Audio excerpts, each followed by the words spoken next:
you're here. Oh, we're so glad to be together in unity. We're so glad you're here. We're so glad you're here. Oh, we're so glad to be together in unity. She's here this morning. She had some traffic that kind of got in the way, but we're so glad that you're here and glad that Mark's here. That's her husband, and we really appreciate you guys being here. So right now, Leah's got the daily word for us. You know, you just go with the flow around here. That's one thing Yeah. we learn to do. We learn to be flexible, right? I want to invite you to get ready to receive our message this morning. Reverend Karen is getting ready to come up here, and she's going to be talking about the lessons from Mother Goose and how appropriate, with it being Earth Day, that we look towards nature to teach us so many lessons. So I'm going to invite you to take a couple of nice deep breaths. We're going to settle into our space. We recognize and appreciate that Sunday begins our week, not ends our week. And so we can begin our week fully fed and ready to meet whatever rises up to give us those wonderful learning opportunities through the week. Do all of you get learning opportunities through the week? Yeah, okay, good. Yeah, I thought maybe I was the only one, but, you know. Yeah. All right, so it's interesting you said appreciation, because the daily word this morning is about appreciation. So let's affirm together, I appreciate the good in my life. When someone admires my efforts or thanks me for something helpful that I've done, I'm happy to know I have blessed them. Recognizing how good it feels to be appreciated, I remember to express my gratitude and appreciation to the people who have blessed me. I appreciate my friends and family by nurturing those relationships. I appreciate my community by being a responsible citizen. I appreciate the natural beauty of the world by caring for it and taking time to enjoy it. The people, the places, and the things that I appreciate become more precious to me as I discover that each reflects God's presence and God's activity in a uniquely beautiful way. I am grateful to have so much to appreciate. Take a breath of that. So this morning, I appreciate my good friend, Reverend Karen, that's going to come up and present the talk, The Goddess Embodied, in who we know as Reverend Karen Patrick. Yes. Was that good enough? Because I can go on. Okay. And also today, as soon as you get done with your talk, then Blake has got a great song that he's going to do before you do the meditation. Yes, thank you. Yeah, so that should be really good. So we're looking forward to that. Thank you. I just love you guys. I love being here. Happy Earth Day, happy Earth Week. From soil to soul, here we are. Yeah. So happy to be here. Well, during this week, we do have the appreciation. We have the appreciation and even reverence of our little blue planet. How wonderful it is to have our globe of light all around us at all times. And today we're going to look at a cultural approach to how our earth has been formed by the first chapter of Genesis. Wow.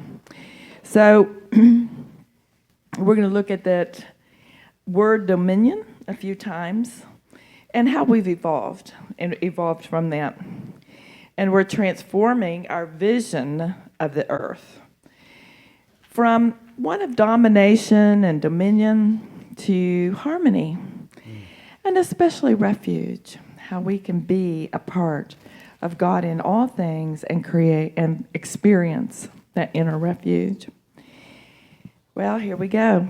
In Genesis, there was a couple of lines, talks about Genesis 1:27 through 28. And it's talking about our relationship to one another, our relationship to being in the earth.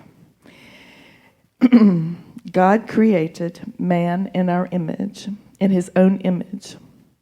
Blessed and said, be fruitful and multiply, replenish the earth. Subdue and have dominion over the fish, the fowl of the air, and every living thing. Okay, here's a unity question, and you all know this answer. Is God spirit? Yes. Say it loud. Is God spirit? Yes. So God created humanity in spirit, right. So, of course, that means we can just go out and abuse everything we have. Oh, no, because God also created earth in spirit. And that's a really beautiful, important thing, that we're evolving into that and claiming that and knowing that we are all a part, and there's presence everywhere. Every single blade of grass connects us. Reminds me of the story of these 3 scientists, and who they wanted to create a newly evolved human being. So these 3 scientists, they worked out all the schemes and they got everything together. And one of them said, we're creating a new human being, so we better check this out with God and make sure that God's okay. You know how she is. Oh, yeah. Oh, yeah. So they went up to Goddess and they said, we want your permission and your blessing.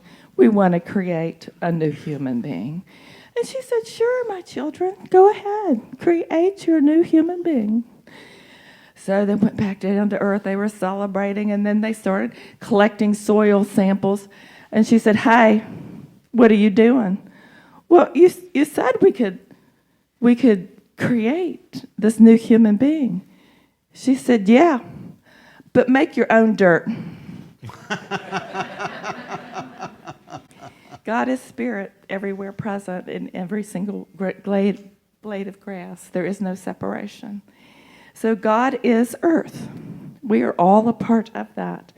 And as far as we are evolving into our consciousness to know our web of life and where we are, our spot on that web of life, we look back in history and we looked at how we get through this evolution of having such a consumerism mindset towards one another and towards the earth, to something reverence and that we know that we're in communion with.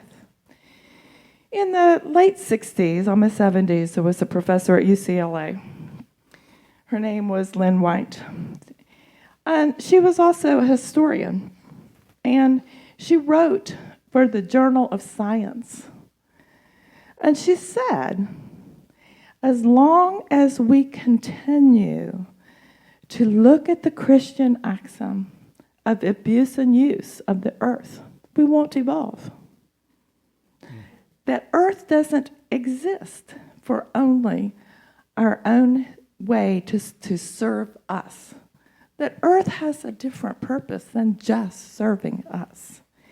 It's this ownership attitude that we're evolving out of and stepping from this ownership of all things to reverence, communion, relationship.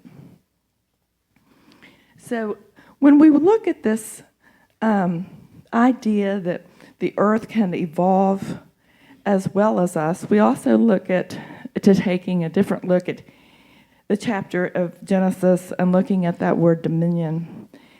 I don't speak Hebrew, so I'm probably not going to say this word right, but there was a word called rada, and that word got translated to mean dominion or domination.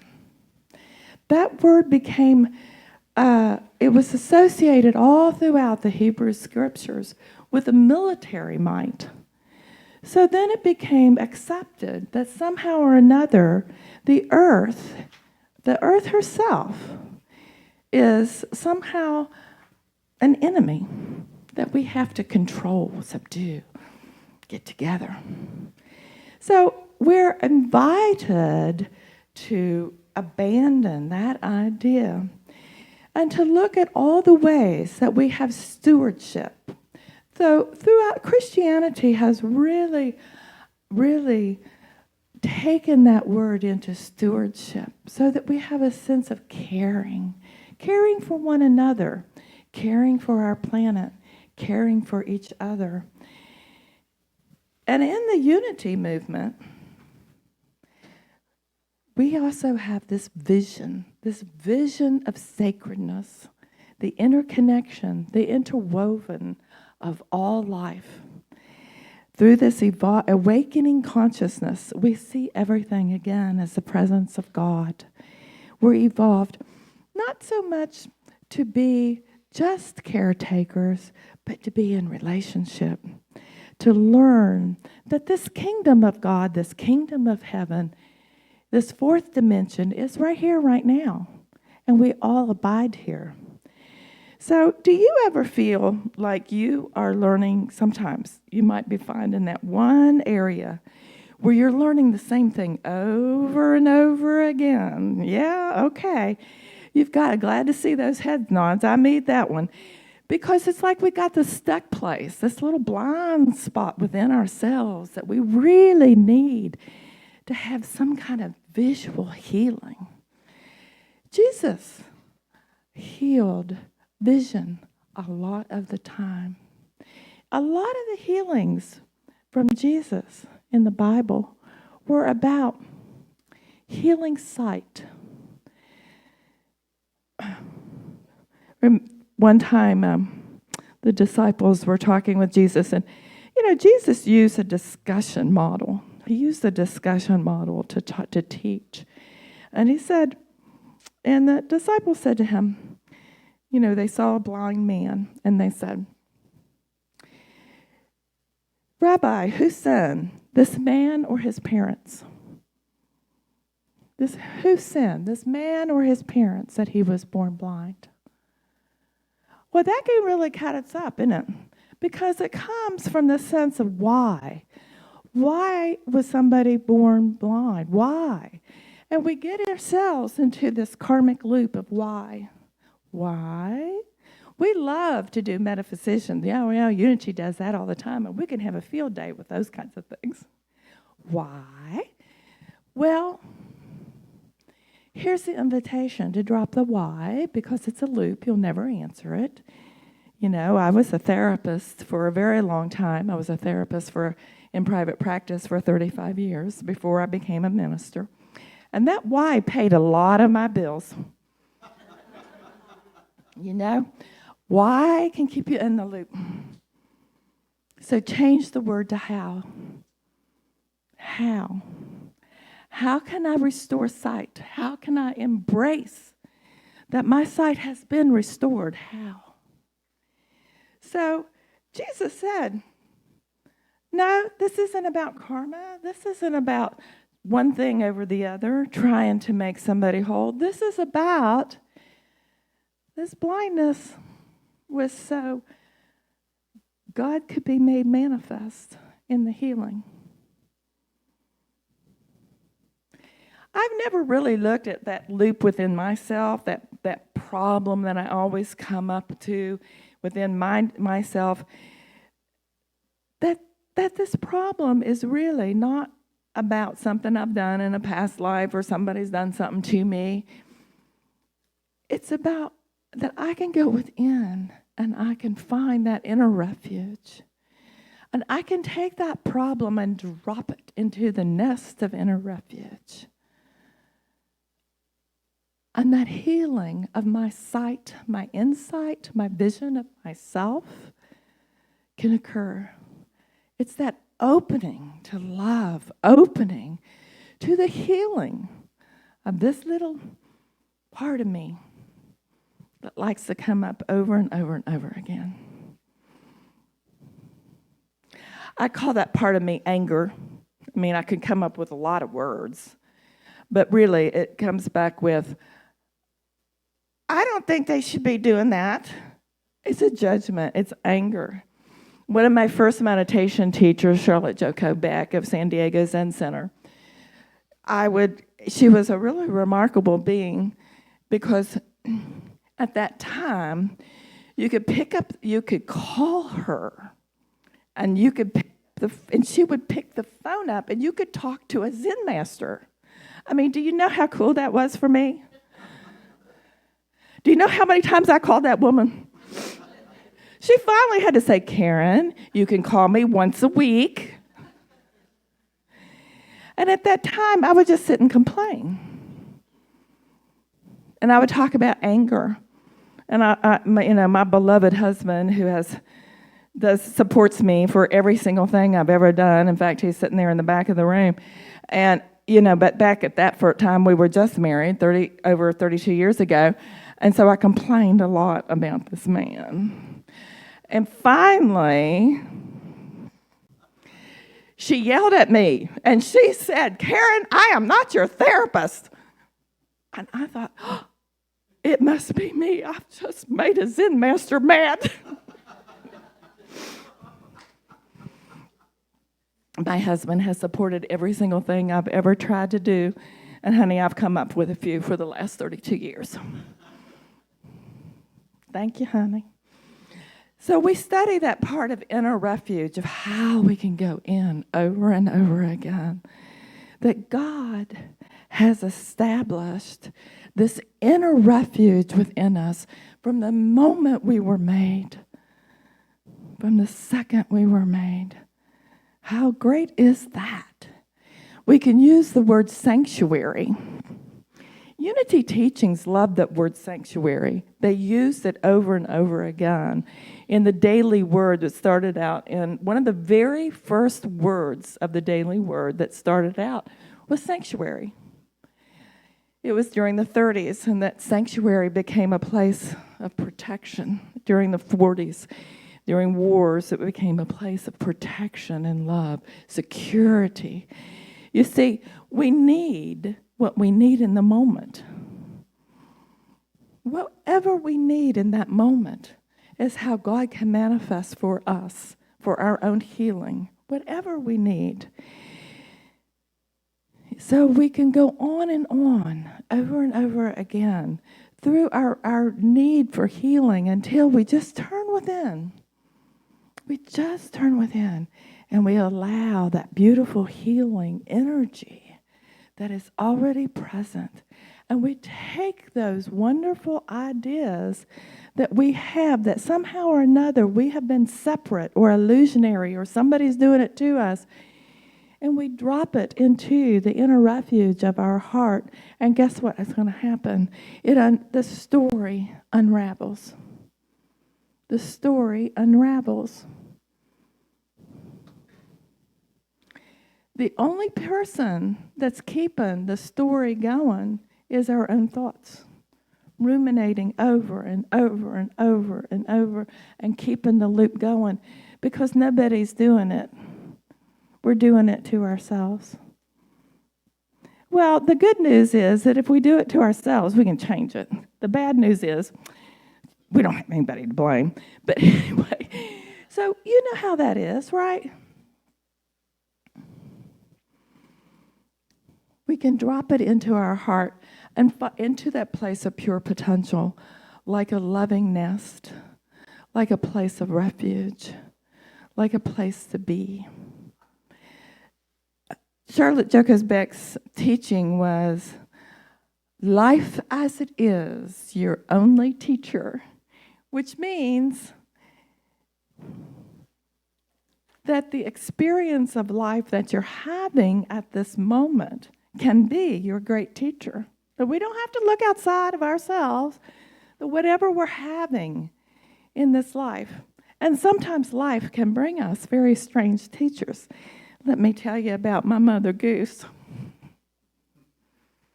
She taught me a great deal.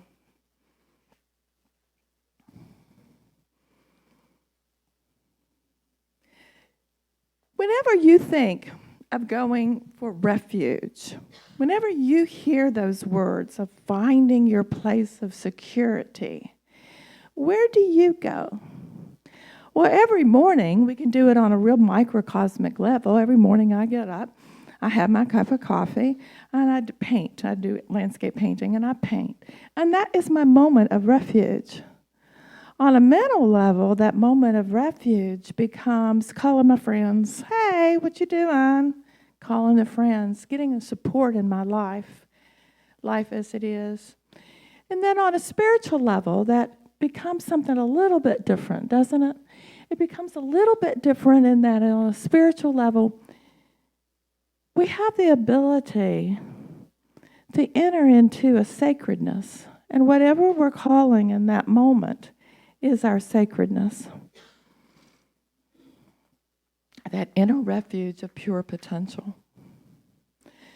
So, here's a story with Mother Goose. Have you ever seen a person who's been attacked by a goose? One day, I was in the office, and this mail carrier comes in, and he looked like he'd been in a gang fight. He had a slash on his head, and it was bleeding, and his pants were ripped, and he was so completely shook up. And I said, "What happened? What happened?" He said, "It's a goose." I'm so glad you all laughed, because I laughed too. And thankfully, Mark was keeping it together a lot more than I was, and he could go in and help the man and put dressing and Band-Aids and antibiotic cream. And I went in the other room and just laughed. I mean, the goose won. Oh, I know. So, a few days later, I went out my back door, and at that time we were living in Indiana, and we were living on a lake. And I went out that back door, and as instant karma would have it, this goose, I tell you, it had a 500-foot wingspan, 12. It came right down and tried to bomb me. And I screamed and ran back in the house. Oh my gosh, I thought, what in the world? What did I do? Well, of course, it's a lake, and she had a nest nearby. You know, geese aren't aggressive, they're protective, and we all are protective of our young. But she was determined. I was not going to mess with her that day.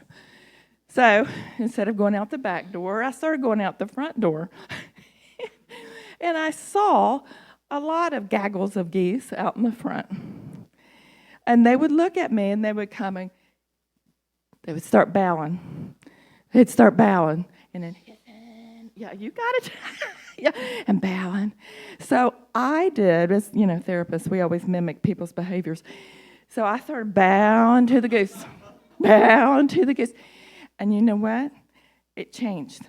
They stopped, and they could walk past me. So I would go, and I'm telling you, a life experience now. We're on a lake, and when you see these geese out here, bow to the goose. I'm not kidding you. Bow to the goose. Bow to the goose, and they'll walk around you. But here's the deal. I had this little garden out on the river, on the lake bank. It's full of wild grasses. See, I always work with native species and grasses. And I had some seeds that I had planted, and I wanted to go out and see my garden. Well, Mother Goose's nest was right beside my garden. So I went out there one day, very respectfully, bowing to the goose. And she was just a hissing, but she was on the nest. And she would just, and I just sat. And I would look at her, and she'd look at me, and she would hiss and look at me. So I was bowing, and she was taking her little head and going, and we were both out there, and then pretty soon, we both stopped, and I would just sit there. And day by day, I got closer to the nest, and she would bow, and I'd bow. Closer to the nest. Then, so, it's a universal love language. Surrender, bow.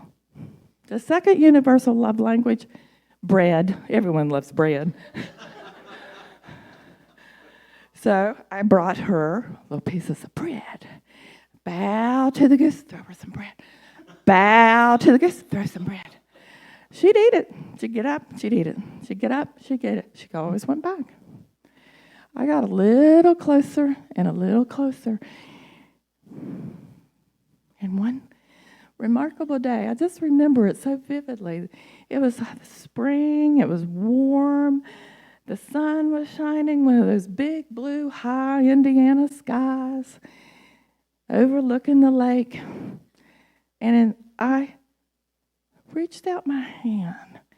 Instead of throwing it to her, I wanted to see her if she would eat it out of my hand.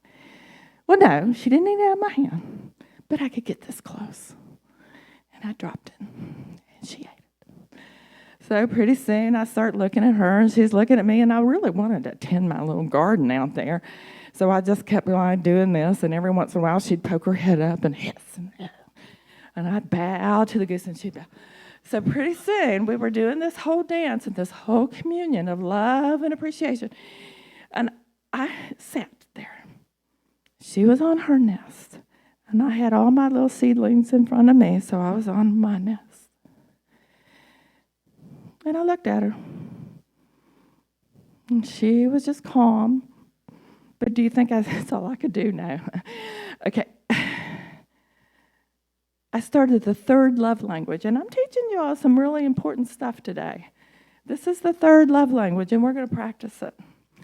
That is, you look at a person, and you close your eyes and send them love. Close your eyes and open your eyes. Turn to your partner, the person closest to you. I mean it. Now, turn to them and close your eyes like you're blinking, but send them lots of love. Let me see you do it. Come on. Send lots of love. You know, you're just opening your eyes and closing your... Now, I'm telling you something. That works. Dogs and cats love that one. You just close your eyes. And my beagle he'll be sitting there doing the eye thing with me and going, I love you. I especially want you to loving what you are eating. You know, whatever you eating is what I'm loving in this moment. But he'll sit there and do that love, the eye thing. Right? This is universal love language. I've done it with cats, dogs, and cows. Cows will do it. So I'm doing it to this mother goose. I am closing my eyes and mouth. She's looking at the lake. I close my eyes. She looks at me and looks at the lake. I'm just doing the eye thing. She looks at the lake. Finally, after an embarrassing long period of time, I just sit there and I decided that I would look at the lake.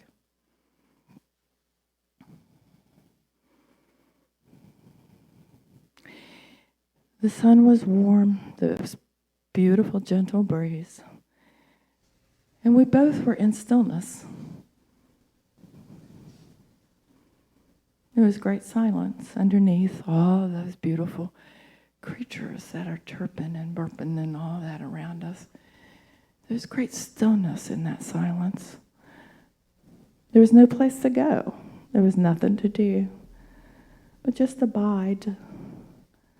Abide in that pure potential. She was pure potential of what her future would bring, her little geese. And I just sat and experienced the moment.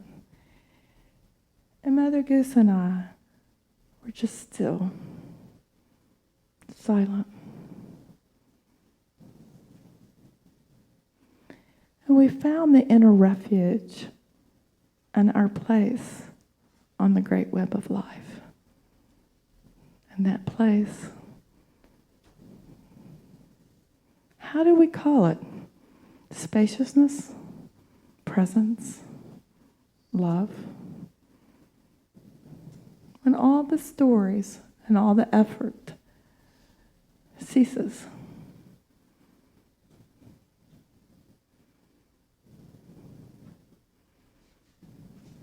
And there we are, just like us right here, right now. We're not doing a thing except being in this moment. When we let go of effort, when we let go of trying, we let go of all of our conceptions of what life is supposed to be. We enter the refuge of just this moment. And in this moment, there is past, there is future, there is moment in this moment of the here and now. I invite you to just close your eyes just for a second. This isn't a real meditation, but just a way for you to bring any kind of issue that is coming up for you, any kind of problem that you have, and bring it to the moment. Just drop it in your heart. And just breathe. Don't tell yourself any stories. Just breathe. And know that you are made of our earth. You are made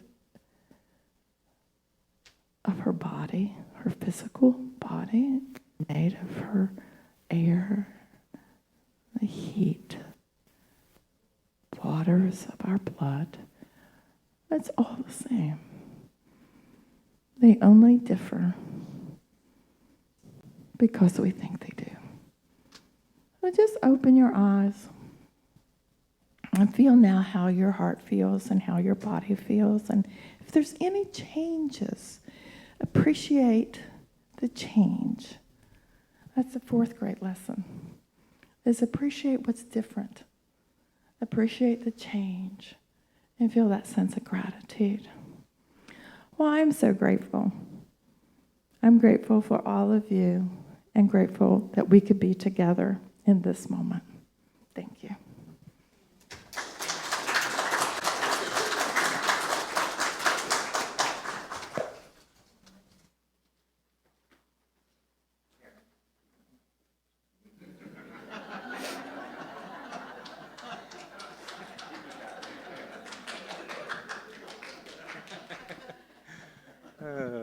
Well, this Happy Earth Day, it's 111 right now, 1111, which is a special number for me. I always see it, always, that and 222.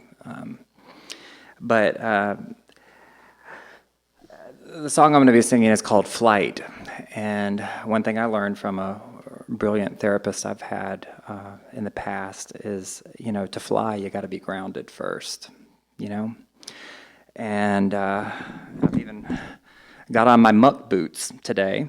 That's really all I had to wear, but this is what I use to work when I'm doing my gardening, and so I'm, got to stay connected and kind of see the green and going on up to the sky, and that's the only safe way to fly is if you're grounded first. If you're just out and about, then you can't land safely because you haven't learned to walk. So. Enjoy the lyrics. Hopefully, I'll get them all out, and come experience some nature with me, and let's go on a flight.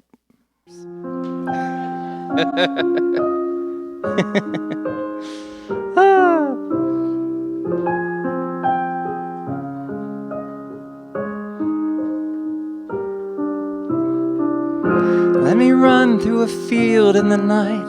Let me lift from the ground till my soul is in flight. Let me sway like a shade of a tree. Let me swirl like a cloud in a storm on the sea. Wish me on my way through the dawning day. I wanna flow, wanna rise, wanna spill, wanna grow in a grove on the side of a hill.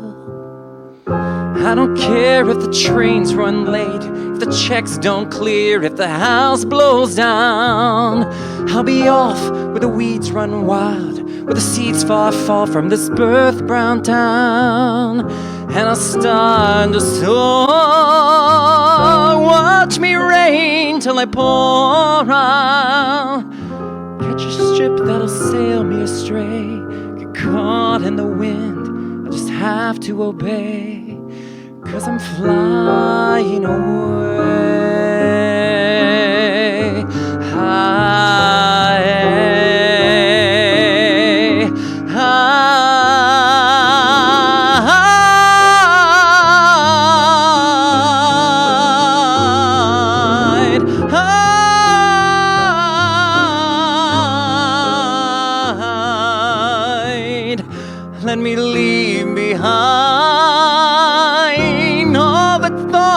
in my mind. I wanna wait for the wondering why, finding myself in a burst for the sky.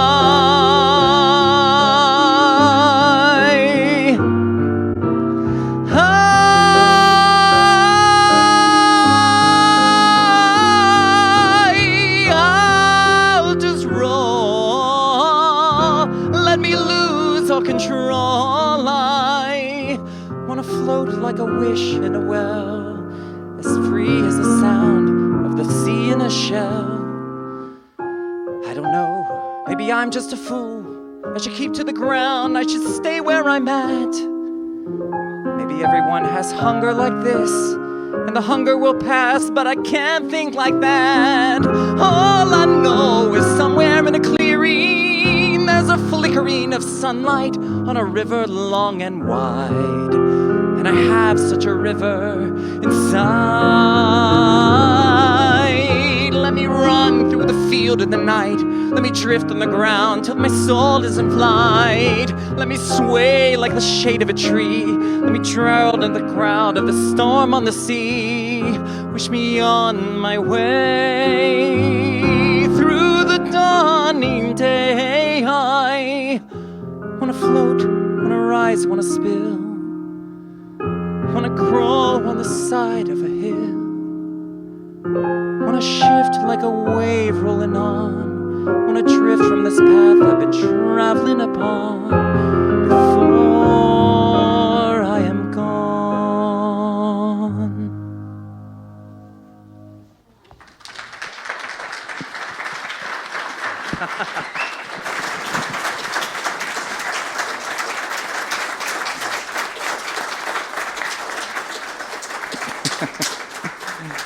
Thanks. Thank you. I hate restarting, but sometimes, I'm just like, whatever. It's unity, right? We're in the flow. Thank you so much. How beautiful. Oh, you're welcome. For our meditation. So many beautiful images. If you will, just find a way to get comfortable, put your feet on the floor, back up, and close your eyes if you're comfortable, and just go within. Find that river within yourself.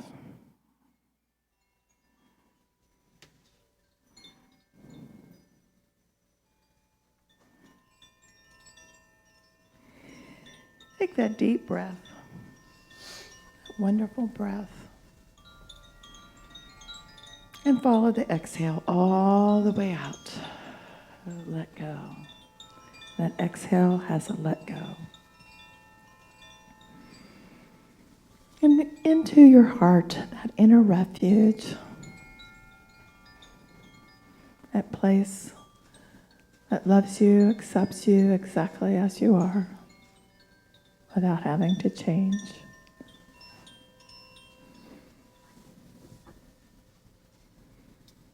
Deep within yourself.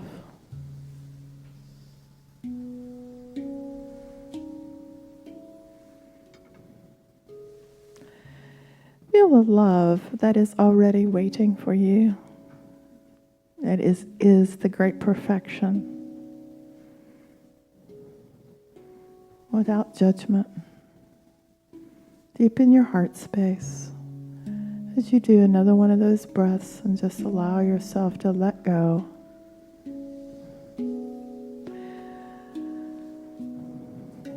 Letting go.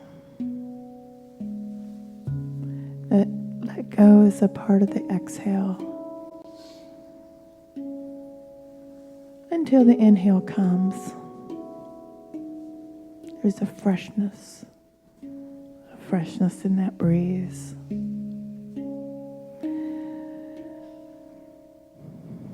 Deep in your heart space, allow whatever thought, discomfort, concern, and bring it there like a nest of love surrounding you. Any kind of criticisms, any kind of judgments you may be having for yourself. Bring it to your heart.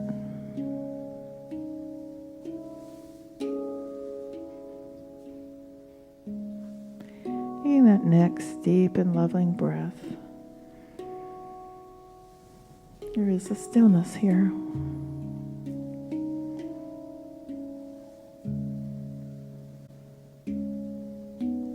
And a silence beneath all the sounds, from which all sounds arise, is a silence.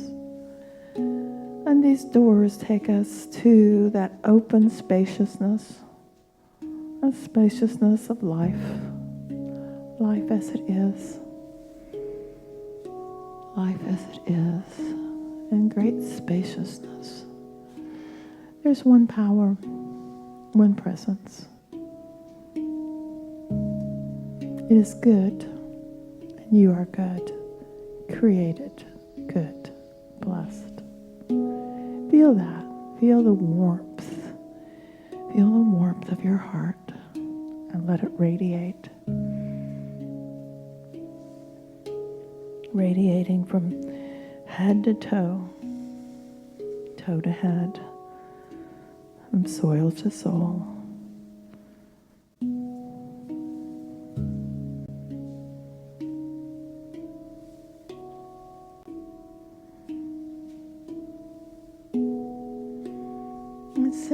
Sending that out in the luminosity of life, radiating to any person, situation, event. You would like to have them feel the sense of peace. And in their way, in their own way, they are receiving. In their own way, they are receiving. As you radiate out, the 10 directions radiating out.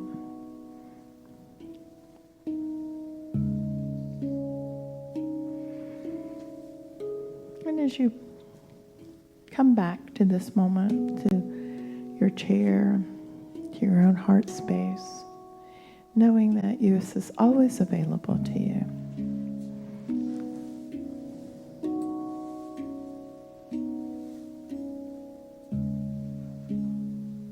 Always available. We radiate this out as we breathe out and breathe in the luminosity of life and breathe out the luminosity of life. As we feel a chair supporting us, we feel the energy of this room, we feel gratitude, so grateful, so very grateful for these blessed teachings, for this ministry. We take this moment to appreciate all that we have and all that there is. And we send a special, special blessing to Reverend James and Leah and hold them in the heart of love, knowing that they give in so many ways.